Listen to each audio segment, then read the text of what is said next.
Welcome to the Get Published podcast, sponsored by Brodie Consulting Group. To get more information about our coaching, publishing, executive ghostwriting, and podcast production services, go to getpublishedpodcast.com. Hello, I am Paul Brodie, and thank you for joining us for another episode of the Get Published podcast, where we help authors get published with a proven system that works. Today, we're being joined by Mike Vardy, author of The Productivityist Playbook. Mike, welcome to the show. Hey, thanks for having me. Really appreciate it. Did I pronounce your book correctly? You did. Woo! You did the pause, which a lot of people do because, like, okay, it's productivityist. Because I hear productivitist, I hear it can be butchered. But I mean, that's the thing is that people have kind of called me. I coined that phrase a few years ago, and I kind of claimed it, and now I'm stuck with it. Excellent. And just to let our listeners know, Mike also has a podcast. You want to tell them real quick about your podcast before we move on to the questions? Yeah, I have a weekly podcast called The Productivityist. There we go. Now I'm flubbing it. The Productivityist podcast, where I interview a guest, talk about productivity and success and achievement and motivation. And it's been running for, over 4 years now. So, that's my weekly podcast. I got a bunch of stuff, too, but we'll talk about that later. Well, and as I mentioned to you earlier, this is episode 245, and I have probably butchered my guests' either name or their book on at least 50 episodes. It's like the Steve Harvey of podcasting, where it's just a constant flub. So I always kind of turn it into a run-in joke is, okay, did I pronounce that correctly? We had one lady on, her name was Dr. Vesna recently, lovely lady, but she had a last name I could not pronounce for anything. So we just referred to her as Dr. Vesna throughout the show. Like, I'm not even going to try this, otherwise it's going to sound like I'm speaking Klingon or something. It's not going to be good. Well, I mean, and what happens with my name, even though it's Mike Vardy is pretty easy to pronounce, but the fact is because Mike and Vardy, some people go Mark Vardy because of the AR. So there's some kind of it's interesting, but yeah, I mean, it's just the way it goes, and again, it's the value of the conversation too. I mean, that's the best part is if you can, we're all human, right? So if that thing happens, then you just kind of roll with it and keep going. That's what I've learned over my years of podcasting. That's for sure. Yeah, and for our listeners, Mike's been doing podcasting now for 10, 11, 12 years now. Almost 11. It'll actually be, so I started in 2008. As of the summer, it'll be 11 years. Wow. Yeah. Well, I'll tell you what, let's get to it. What do you think? You ready for the first question? I am ready. Let's go. All right. What is the one piece of advice that you would give to a first-time author who is currently writing their book?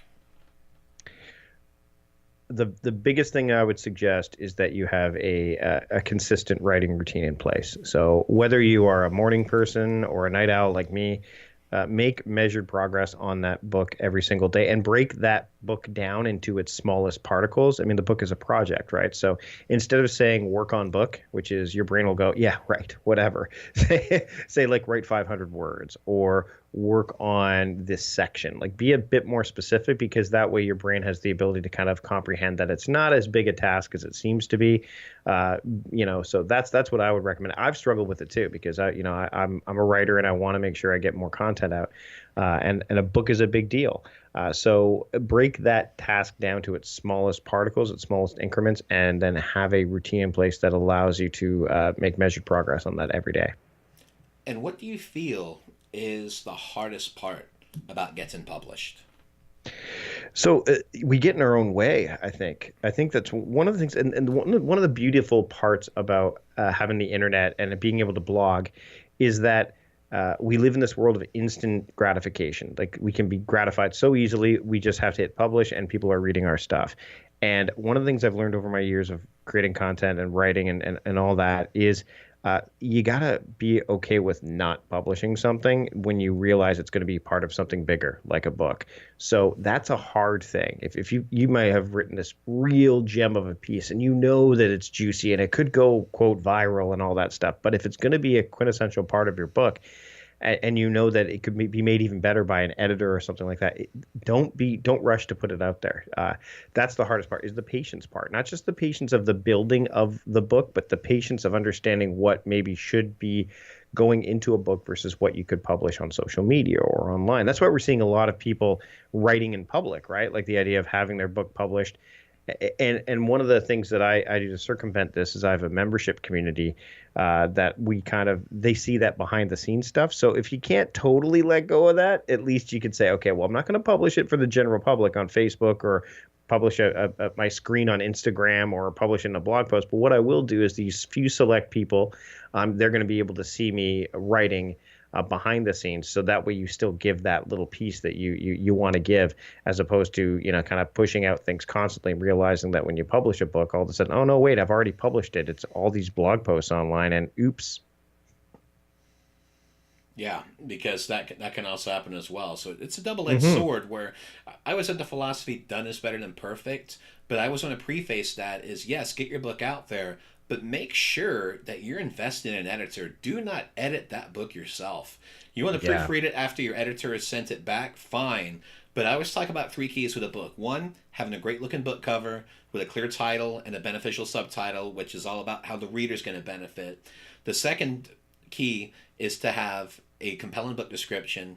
And the third key, and the most important thing, I think it's just as important as having a great cover, and that is having a well edited professional manuscript, because that's what's going to make the difference between your book looking self-published to looking like a proper book.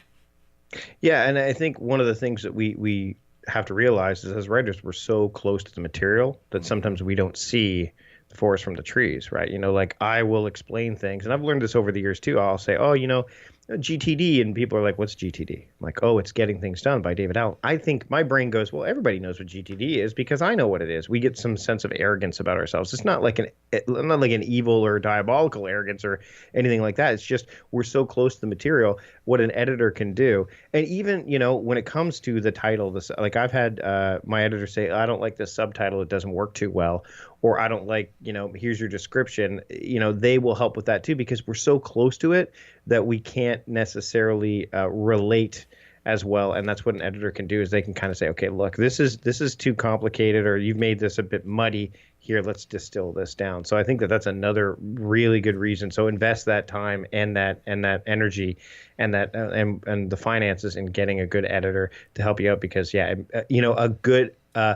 a good writer is fine, but a really good writer with a great editor will make the book even better.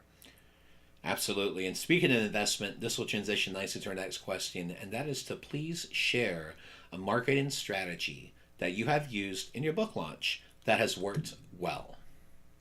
So when I did the launch of the Productivityist Playbook, it was a bit of an interesting book because it has these plays that are in the back of it. So they're like almost like you could take them, put them in index cards, and have them ready for you to use to help you with your productivity.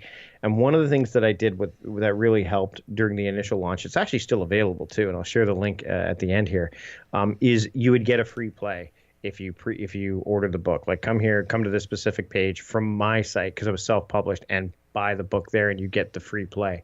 That was one thing that I did that was really interesting. Another thing that I found that was helpful is I made a list of all the people that asked me to help them when they had book launches, and B, just people that are in your space, like websites and stuff. And as the book got ready to launch, I started to write guest posts and put things out there.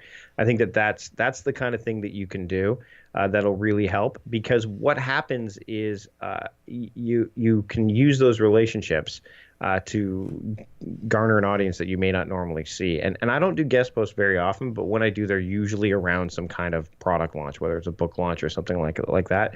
So these are not new strategies at all, but I found that those were particularly helpful, having that lead magnet of sorts, which is the free plays, and then having the ability to go to people outside of your space, outside of your normal audience, but related, that you could say, hey, look, can I write a guest post? I've got this excerpt, because that's a huge thing, and you never know who you're going to reach outside of your usual audience when you do something like that.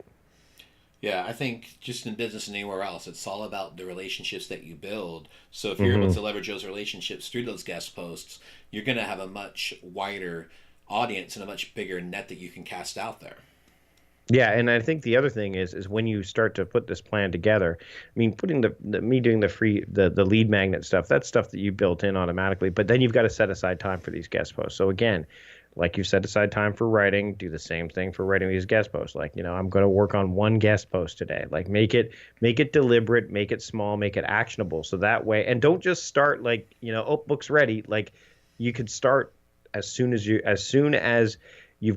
a position to get ready to promote. So sometimes you'll have this post that you'll have written. You go, oh, this would be great on my blog, but would it be better on somebody else's? Right. So be thoughtful about this. I think that during the rush of a getting your baby out into the world, we tend to lose sight of that. We need to take a step back and plan things and be more deliberate about them, because if I wrote a guest post for Inc. magazine, let's say, Inc.com, I'm going to get a lot more people than if I just put it on my blog, right? So think about that too. Take some time to really strategize that part, because you could be leaving readership and ultimately, I guess, dollars on the table.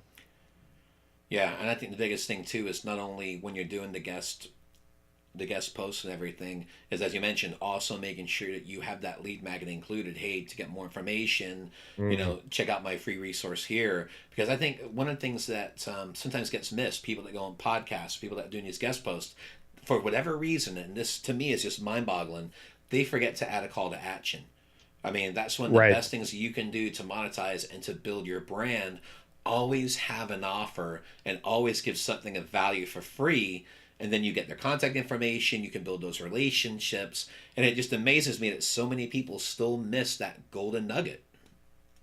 Absolutely. And it's not that, I mean, the thing is, what people tend to do when they do this, there's two spectrums. Either they don't do it all or they go overboard. They'll have very specific links for very specific things. And you can do that to a degree, but if you're on a lot of shows or on a lot of podcasts or guesting on a lot of places, that can get muddy. You don't want to have to spend a lot of time tracking these things down. So have a few select ones, so that way they're at the ready. And that way you're not overwhelmed by the fact like, oh, I've got to make another one for Paul, or oh, I've got to make another one for this. No, have like a few select ones, kind of like, stand-up comedians have a very specific set list. Professional speakers have a few very specific talks that they'll do. Some you may want to do custom ones, but use those for the big fish, like the ones you're like, oh wow, I'm appearing on the Tim Ferriss podcast. Yeah, you might want to have a very specific one for Tim Ferriss.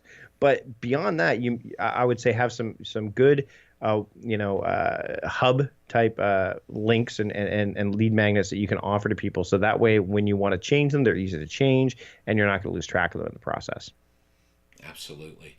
Well, let's talk about your favorite book. So what is your favorite book, and what was the number one thing that you learned from it? Oh, there's so many books that I like. That's when I was looking at this question, you gave me like, oh man, what is my favorite book? I keep coming back to Getting Things Done by David Allen as a book that, the reason that it's my favorite though isn't because it's, I follow the ideology anymore, which because it's a productivity practice. It's because it's the thing that kind of spurred me on to do what I do now.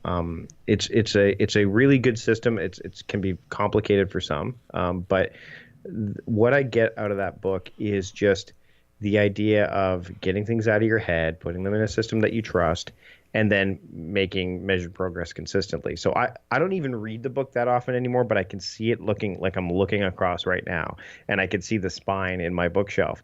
And it inspires so many different thoughts in me, not necessarily of the contents inside all the time, but definitely what it's led to. And I think that that's the other thing that, and not just books, but a lot of things can create like these emotional responses, these triggers. I can look at all of the books on my bookshelf.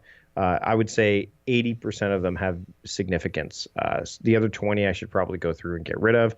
But the 80% that I'm looking at, I can say, oh, I know why I like that book, or I know why this works for me, and I know why I still have it. So I think that to me is what that book does. It just represents kind of a turning point in my life. And, I'm grateful that he wrote it, and I'm grateful that, I've had the chance to chat with him on a couple of occasions, more than a couple of occasions. And if it wasn't for reading that book, I wouldn't be doing what I'm doing today. And for a final question, what is your favorite quote and why? My favorite quote. I would say that my favorite quote is probably by Lao Tzu. Time is a man-made construct. Saying I don't have time is like saying I don't want to. The journey of 1,000 miles begins with the first steps. Mm-hmm. Yep. Yep. It's one of those things where I sit back and people, whenever they say I don't have time, I mean, you're basically what you're saying is I'm not willing to make it a priority. I'm not willing to set aside the time, because we do get to make time. We just have to take time to make time. And there's ways to do it. You don't have to go to the extremes. I think that's the other thing that people do is they're either they don't do anything or they do try to do too much. I'm a big believer in reasonable steps, reasonable approaches to productivity. And so things like, I talk about this in the Productivity Playbook, things like theming your days, theming your time, journaling, taking 5 minutes a day to journal at either the beginning, end, or both of your day. Those kind of things can lead to really remarkable results, but you've got to break through some of the mindset barriers that we have. So it's always about like mindset, then method, and then mastery. And that quote by Lao Tzu kind of, it's the one that I come back to, because it's like, that's right. Time, we just made it up. We just constructed it. I need to say that, I'm not able to do this is ludicrous. I just need to make sure I structure my time in a way that allows me to make that happen. Mike, I want to thank you for being a guest on the show. What is the best way for people to find you online? Well, the best way is to, if you want to pick up the playbook and get that free play, productivityist.com/playbook is right there. And you'll get added to, there's a newsletter opt-in, so you can get updates on what I'm doing and writing of that nature. But I'm also on Instagram at Productivityist. I'm Twitter at Productivityist. If you look up the word Productivityist, so IST at the end of it, you're going to find me pretty much everywhere. But if you want to get that playbook, the free play is up. And actually, it's called the Morning Letter. So that's the free play that you would get. And there's, I'm currently working on my next book, but the Productivityist Playbook has helped a ton of people. And not only what I've done with it, the other thing I've done with this book is it's got audio content that you can get with it when you buy it through the site, and video content as well. So it's not just, if you go through Amazon, you get just the book, but if you go through the link productivityist.com/playbook, you get a whole bunch of other stuff as well. Mike, thank you once again for being on the show, and I wish you all the best in your author journey ahead. Thank you so much, Paul. It was great to connect with you. Thanks so much for having me. Thanks again for joining us today. To learn more about how you can be featured in our brand new Get Published business book, go to getpublishedpodcast.com.